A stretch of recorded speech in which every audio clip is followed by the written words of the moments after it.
থানায় অভিযোগ জানাতে গিয়ে পুলিশ কর্তৃক ধর্ষণের শিকার। স্যার আপনাকে বসতে বলছে, পরে উনি দরজা লাগিয়ে দেয়। দরজা লাগিয়ে দেওয়ার পরে ওই ছেলের বিষয়ে কিছু আমাকে জিজ্ঞাসাবাদ করে। জিজ্ঞাসাবাদের পরে উনি আস্তে আস্তে আমার গায়ে টাচ করে। এই ধরনের ভিডিও বানানোগুলো একটু রিস্কি, আর বিষয়টা যখন কানেক্টেড হচ্ছে ডিবি প্রধান হারুনুর রশিদ সাহেবের সাথে, তো বুঝতেই পারছেন যে ওনাদেরকে নিয়ে কথা বলতে গেলে কিছুটা তো ঝামেলা আছে। তরুণীকে থানায় নিয়ে গণধর্ষণ করেছে পুলিশ সদস্যরা মিলে।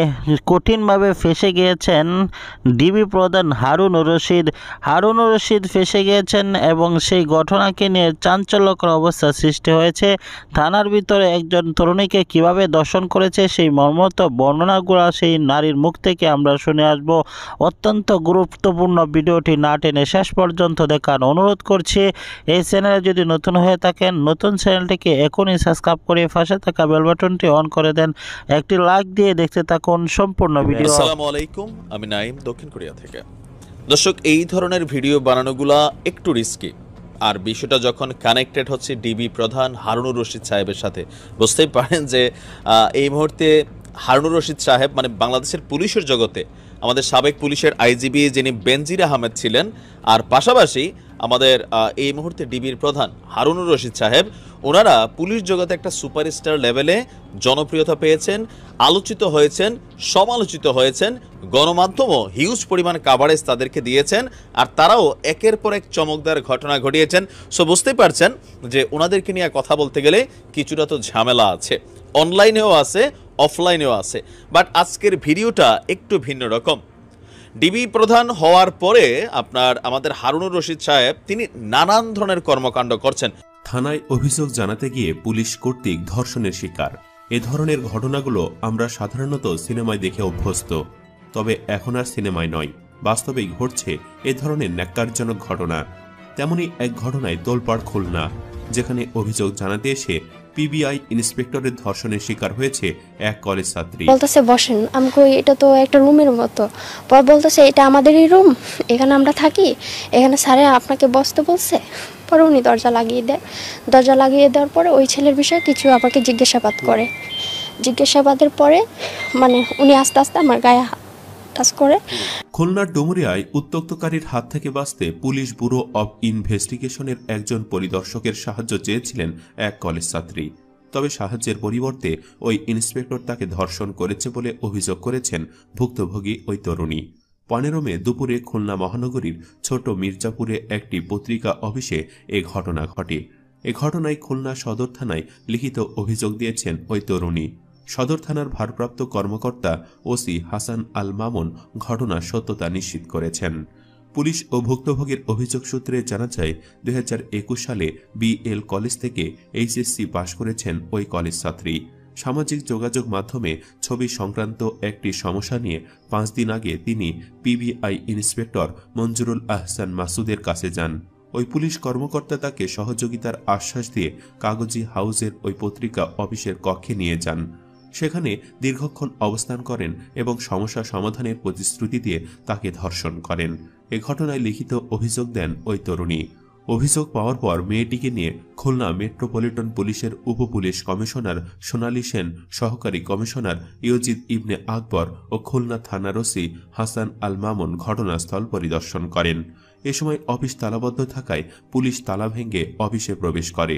ঘটনার সত্যতা স্বীকার করে খুলনা থানার ওসি হাসান আল মামুন বলেন, মহানগরীর 9 নম্বর ছোট মির্জাপুর রোডে কাগজি হাউসের ওই বাড়িতে একটি পত্রিকার অফিস রয়েছে। ঘটনার সঙ্গে পত্রিকার কেউ সম্পৃক্ত আছেন কিনা তা তদন্ত করে দেখা হচ্ছে। তিনি আরও বলেন, প্রাথমিকভাবে এই ঘটনার সত্যতা পাওয়া গেছে। এ কারণে ওই কলেজ ছাত্রীকে স্বাস্থ্য পরীক্ষার জন্য খুলনা মেডিকেল কলেজ হাসপাতালের ওসিসিতে পাঠানো হয়েছে। এ ঘটনায় মামলার প্রস্তুতি চলছে, আসামিদের গ্রেপ্তারের চেষ্টা অব্যাহত রয়েছে। এ ঘটনায় ওই পত্রিকার খুলনা প্রতিনিধি আবু হেনা মুক্তি জানান, বটিয়াঘাটার মাছ ব্যবসায়ী হাসান তারিক জাকির ও বাচ্চু আলী বেগ নামে দুজনের সঙ্গে তারা যৌথভাবে অফিস ভাড়া নেন।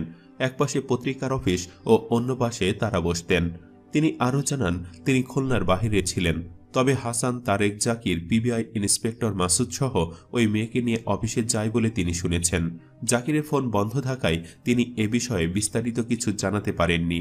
ঘটনার পর থেকে পিবিআই ইন্সপেক্টর মঞ্জুরুল আহসান মাসুদ পলাতক। এ বিষয়ে বক্তব্য জানতে খুলনা পিবিআইয়ের এসপি মুশফিকুর রহমানের মোবাইলে একাধিকবার ফোন দিলেও তিনি রিসিভ করেননি। ডিবি প্রধান হওয়ার পরে আমাদের হারুনুর রশিদ সাহেব তিনি নানান ধরনের কর্মকাণ্ড করছেন।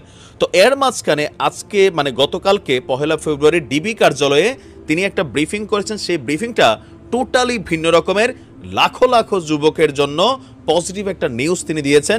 বিশেষ করে যারা ইয়াং জেনারেশন আছেন তারা খুব খুশি হবেন, তবে চোরদের জন্য বড়ই দুঃসংবাদ। আর যারা আমজনতা আছেন এই ভিডিও থেকে আপনারাও সাবধানতা সচেতনতা নিয়ে আনেন, কারণ পরবর্তীতে ঝামেলায় পড়লে বুঝবেন। দর্শক, এই মুহূর্তে বাংলাদেশে চোরাই মোটরসাইকেলের একটা গ্রুপ আছে। আপনি আপনার মোটরসাইকেল মাত্র রাইখা চলে আসছেন, চট করে দেখবেন মোটরসাইকেলটা নাই। একটা মোটরসাইকেলের দাম 4 লাখ 5 লাখ আরও বেশিও আছে, মিনিমাম 2 থেকে 4 লাখ টাকার মধ্যে একটা বাইক কিনা হয়।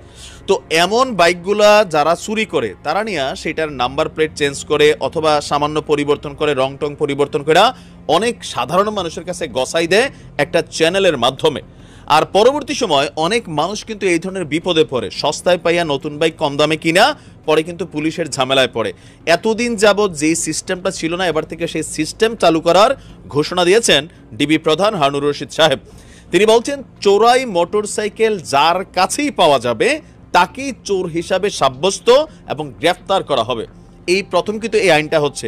চোরাই মোটরসাইকেল মানে হচ্ছে আপনি চুরি করছেন শুধু তা না, আপনি একটা চোরাই মোটরসাইকেল কিনছেন, এখন থেকে আগামীকালকে থেকে আপনার কাছে যদি এমন মোটরসাইকেল থাকে তাহলে আপনাকে গ্রেফতার করা হবে।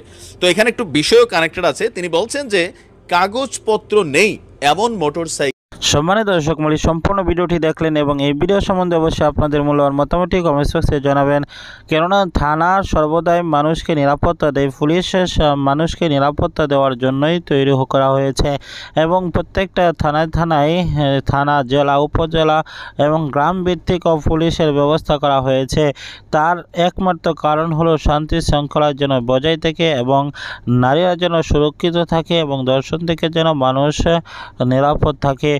কিন্তু পুলিশ যদি এরকম কাজ করে তাহলে তো একটি কথাই আছে, রক্ষকই বক্ষক হয়ে যায়। বেড়ায় যদি ক্ষেত কাটে তাহলে এই ক্ষেতের কি অবস্থা হবে। সম্মানিত দর্শক মণ্ডলী, প্রধানমন্ত্রী এবং আন্তর্জাতিক মহল থেকে কিন্তু স্বীকৃত এই পুলিশ সর্বদাই জনগণের জন্য কাজ করবে, জনগণের থেকেও বেতন নেবে। কিন্তু জনগণের থেকে বেতন নেয়, জনগণের উপরে যদি এভাবে আক্রমণ করে এবং তার শ্লীলতাহানি করে তাহলে অবশ্যই তাকে দৃষ্টান্তমূলক শাস্তি দেওয়া উচিত।